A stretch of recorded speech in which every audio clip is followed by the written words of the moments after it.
You know, I want to see a good fist fight. I like verbal fist fighting.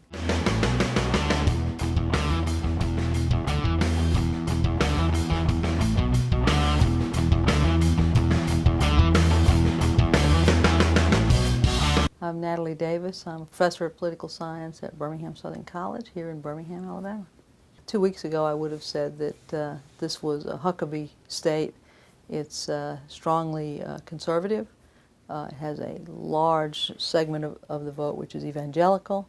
Beginning with Iowa, everybody began to see a Huckabee candidacy as really taking off here, and it did for a while. Senator McCain has obviously come on in the last week based upon his win in Florida. On the Democratic side, it's in a way, it's of course a lot more interesting, and it will be more interesting across the country tomorrow what happens on the Democratic side. The Republican side looks like the die is cast. You know, race continues to play a significant role in understanding Alabama politics. We practice a kind of political arithmetic here, where in a general election, if you are a Democrat, you can pretty much count on 22 votes out of every 100. And so the name of the game for a Democrat is to get about 38 to 40% of the white vote.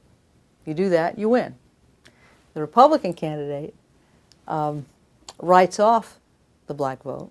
It's not going to happen, and attempts to capture about 60% of the white vote. So it's all about the white vote in a general election. In the primary on the Democratic side, our primary resembles demographically South Carolina primary, in that close to 50% of the Democratic electorate is African American. The most recent polling shows that the support levels between Senator Clinton and Senator Obama are mirror images of each other. That is to say, she gets about 20% of the black vote, 80% of the white vote. He gets about 80% of the black vote, 20% of the white vote. So it's a foot race in terms of turnout, in terms of getting your particular segment of the population to just edge out the other segment. And that's what I look for tomorrow. These things have been unbelievably unpredictable, although so much will depend upon Senator Obama's ability to have excited African American voters, and he really has. Young voters are excited about this election. I've been teaching college now for over 35 years, and I can tell you that this election is different for them. They have a candidate they like. They like Obama. They like Senator Clinton. Many of the women are really excited about a woman candidate. The Republicans are not as excited. There's no question about that. Candidate image in our state, as with a lot of states, dominates candidate substance. We vote for people we like rather than people we necessarily agree with. We have a kind of media-based politics where parties and the political establishment no longer drive candidate choice. Media outlets focus on things that they believe interest voters. So maybe a tearful Mrs. Clinton, an offhanded comment about a Hussein candidate, Oprah Winfrey. Voters can't tell you the difference between health care plans. They said the Democratic debate that was held in California this past week was boring because they agree on everything.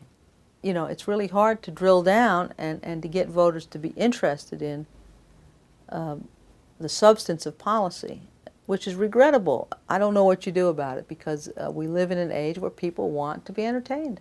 I have the problem myself. Sure. Well, I do too. You know, I want to see a good fist fight. I like verbal fist fighting. I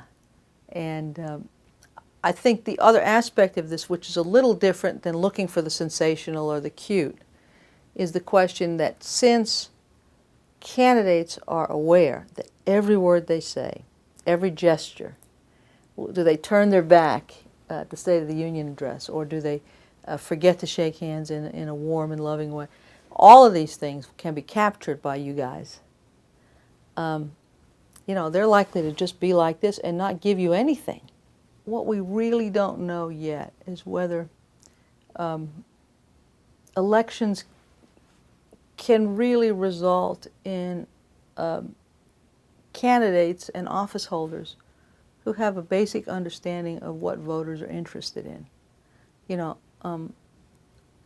doing a lot of polling, I know the questions that typically get asked, and no matter how well they're asked and how scientifically we sample, I'm not sure we get at the heart of understanding what voters care about.